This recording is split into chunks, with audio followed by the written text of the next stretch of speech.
Welcome to our continuing series, The Ideal of Human Unity by Sri Aurobindo, as always with our brother Kittu Reddy. Namaste. Thank you. And today we are on chapter 16, title, Problem of Uniformity and Liberty. So, I will just read a little bit and then elaborate as we go along. The question with which we have started has reached some kind of answer in the previous chapter. After sounding as thoroughly as our lights permit the possibility of a political and administrative unification of mankind by political and economic motives and through purely political and administrative means, that means entirely by external means. It has been concluded that it is not only possible, but that the thoughts and tendencies of mankind and the result of current events and the existing forces and necessities have turned decisively in this direction. Yes, because of two reasons. One is tremendous globalization and communication has become very, very rapid and fast. As a consequence also, interdependence has increased a lot. You cannot ignore an incident that is taking place in another country and think that nothing might happen to you. Because if somebody gets a disease, everybody is prone to that disease, and so on and so forth. Now my friend last night told us that Europe has a population of 600 million and that there is a pending resolution to allow 300 million Muslims to come in. Migrants and especially Muslims. Almost all Muslims, very few, might be a few from others, but more than 85% will be Muslims. The problem with these migrants, which now France is beginning to face and Germany is beginning to face, is that when they migrate, they don't merge with the population. Right. Instead of that, they try to convert the other culture by all kinds of methods to their laws and principles and want to improve the Shariat. So you see, I think Germany, to a certain extent England, and definitely France, are facing a very serious problem. And yet they want to allow 50% of the population of Europe. This is the conflict between what they call humanitarianism and your own security. See, now we have to be very careful. If you are very humanitarian and let people into your house who after some time take over your house, then you are in serious trouble, isn't it? At the same time, you would like to be kind to those people. So this is a difficulty that Europe is facing. And unless those people merge with the culture while preserving their identity, there is no problem on that, right? There is going to be difficulty. And that is where the Hindus are very good. The Hindus in the United States have become Americans, but they are loyal to India. And they have their own culture. And they have their own culture, but they don't conflict with the American culture. Nothing serious. There might be differences of opinion, which is healthy. Yes. So this is a problem that will have to be tackled by... Who is your friend who said this? George. Oh. You know George. Yes, yes. Yes. So This is one of the dominant drifts which the world nature has thrown up in the flow of human development, and it is a logical consequence of the past history of mankind and of our present circumstances. Now the next sentence. At the same time, nothing justifies us in predicting its painless or rapid development, or even its sure and eventual success. So, although we have come together, there is no guarantee that we will work together, right? So, and if every country, rightly or wrongly, takes up the position that nationalism and my nationalism is most important, which I think is the hallmark of Trump, there might be conflicts. So you have to be nationalistic, you have to be ready for world union. So this balancing is extremely important. And that is where the mother and Sri Aurobindo have repeatedly said that the one country that can do it is India. Because this means a spiritual movement towards spirituality. To respect the culture of every other nation and to preserve your identity without trying to dominate. And if at all, it has to be soft power, cultural influence, cultural. See, that is why this very fact that June 21st has been declared as International Yoga Day is a giant step forward as far as India is concerned. Because you start with asanas and pranayam, but then when you come to know the word yoga means union, and union with the outer self, with the inner self, many people have started moving inwards. And they are being influenced by this culture and this. That is a very nice way of doing things. But conquest means reaction. Enforcement means reaction. But economically, India is facing difficulties. Yes and no. And the World Bank has said India is the fastest growing economy in the world. So that is the positive side. But then we have our problems. We have whole pockets of areas where we have to move up. But the positive news is that according to the United Nations or the World Bank, every minute, 44 Indians are going above the poverty line. Oh. It's a huge number. Yeah. And if this continues for 5 years, well, it will mean, and by introducing this digital system, today all my staff in Andhra Bhavan, we don't give them cash.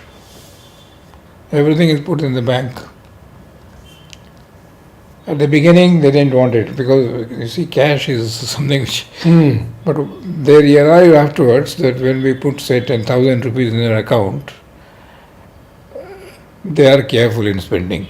If you put 10,000 rupees in their hand, they start spending straight away. In the long run, it is very useful. But they have to go to the bank and pull out, or we have to send someone to pull out for them, right? And then they are now a little more conscious, controlled, and they are saving, which is very important for the future.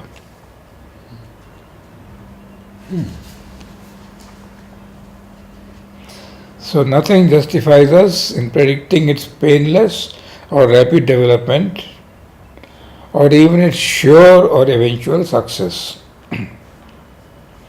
We have seen some of the difficulties in the way. We have also seen what are the lines on which it may practically proceed to the overcoming of these difficulties, One thing you must remember all the time. We are speaking of unity by purely political and administrative means, not by psychological inputs. And that, as he will show you later in the chapter, is the weakness of the idea. A thing that is done by economics and politics is not durable. A thing that is done by an inner, deeper understanding is durable even if the economics is not entirely favorable. So that he will show you gradually. Now see, he is very down to earth. We have concluded that the one line it is not likely to take is the ideal. That which justice and the highest expediency and the best thought of mankind demand. That which would ensure it to the greatest possibility of an enduring success. So evidently he doesn't have a very high opinion of human nature, right? It is not likely to take perfectly until a probably much later period of a collective evolution the form of a federation of free and equal nations. Now, this was written 100 years ago. 100 years ago, but it seemed there was no chance at all. Today there is a chance. Today, all the nations are free, or almost free at least, even if there are strong influences by powerful countries, but they are more or less free. Now, can we conceive of forming through the United Nations a kind of federation of all these nations working together to solve the common problems of humanity? Well, England doesn't think so. With Brexit. Yes, Brexit. But now they're demanding a second referendum because they want to get back to Brexit. A big size of the population. So I don't know whether the Prime Minister will agree to that or not. But this is happening already in areas which affect everybody. One is climate change. You say Narendra Modi got a prize for that because India and France are cooperating and trying to create. And climate change will affect everybody. If there is warming, it will not be only in America, it will be in India as well as everywhere else, right? And secondly, pollution, environment, right? If there is pollution in my neighborhood, it is a question of time before I get polluted. You can't, so everybody must stop polluting. And today in Delhi, there are whole areas in the national capital region which are severely polluted. And that is very bad for the lungs and asthma and all that, you know. So, a little bit it has started, but in areas which are indispensable to the human survival. And everybody wants that human civilization must survive. Nobody is willing to destroy the world. So there are positive steps.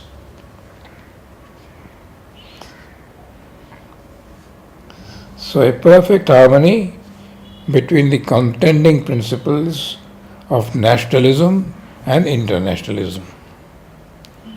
You be national, you are proud of your nation, you are proud of your culture, but you respect others' cultures and learn to work with them harmoniously.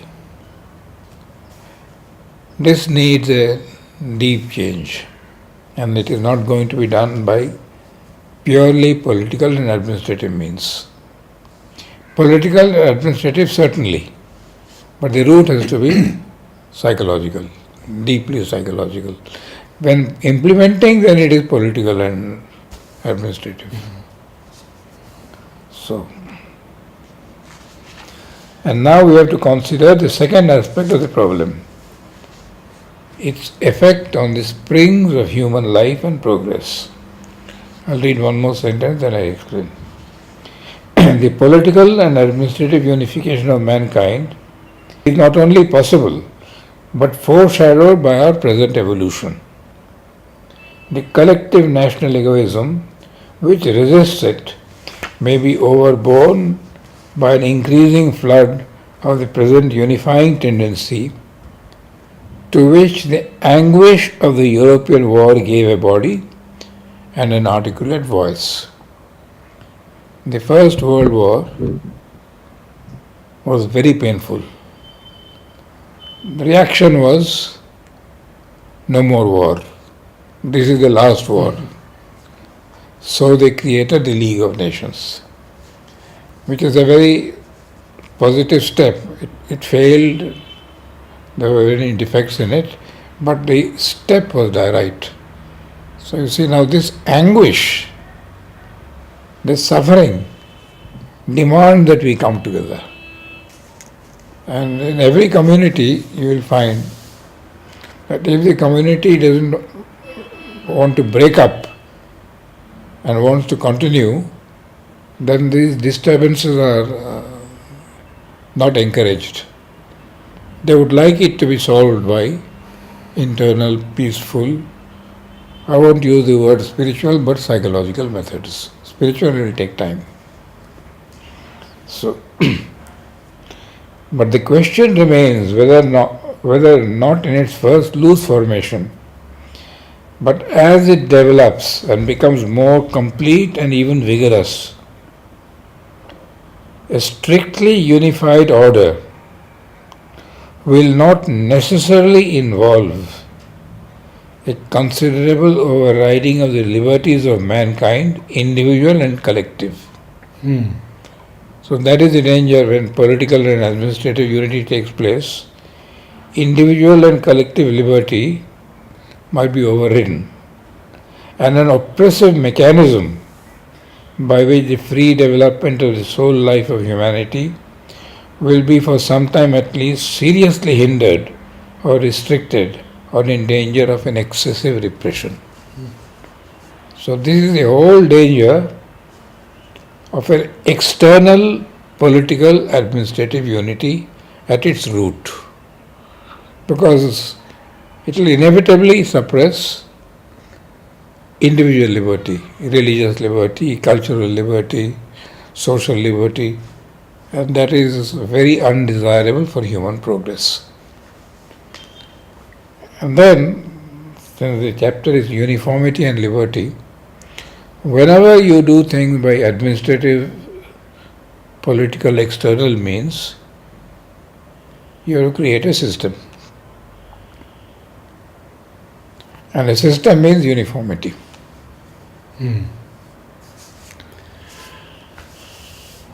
What about the present in Russia and the US, Europe This and is Africa? a human problem. It's a human problem. See, for example, why are you going back in March? Why don't you stay on? I will eventually, No, why have you to go on in March? Why can't you stay on? because we have a center in South Carolina to build. Oh, is that not that you're compelled by the government of India? No. But Well, I have a 6-month visa. Yeah. I would have to get a year visa and renewable. and all the time renewable, it might not be given also, True. right? Now, this is exactly what I'm saying. This is inevitable when everything is done by political and administrative means. If on the contrary we had trust and that inner feeling, right? Oh, you're welcome, you can stay as long as you want. We also will be welcome and stay as long as we want, right? Yes.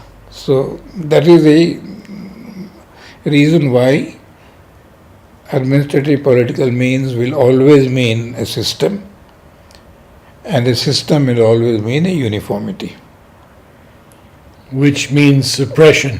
which means suppression,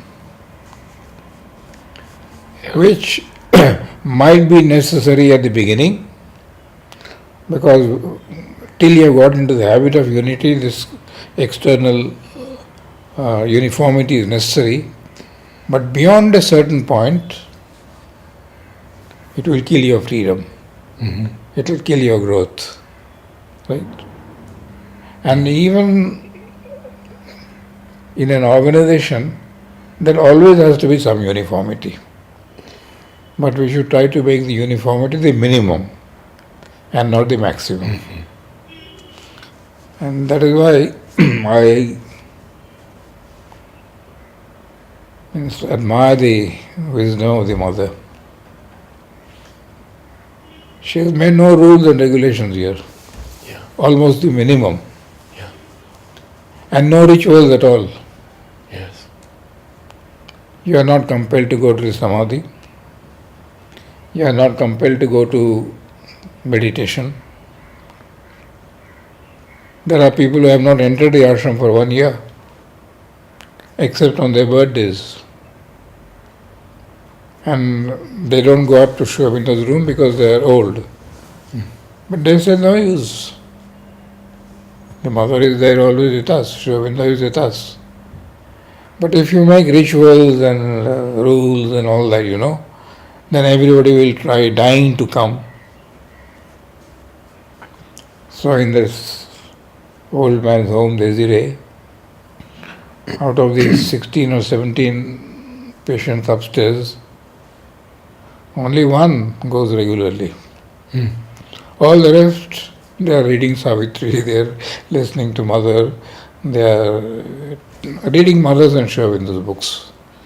I take a class once a week there, and they love it absolutely.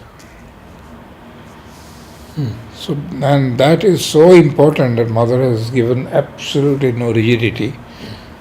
Inwardly you are open, that is enough. Nolini once called me to his room and he said, Mother asked me to tell you the following. To follow? The following. Okay. She gives you complete freedom in the ashram, but with that comes total responsibility. Yeah. Very beautifully said. Yeah. Complete freedom and total responsibility. Otherwise, you can always pass it on to somebody else. Now, I was not allowed to do, I don't have the freedom. Yeah. See, this is very important from the point of view of a collective organization. Complete freedom we can't give you. You can't go to the dining room when you want. You have to go at fixed times. But do you know that in the 1930s, Mother made an experiment. Mother said that people can go to dining room when they want. Oh.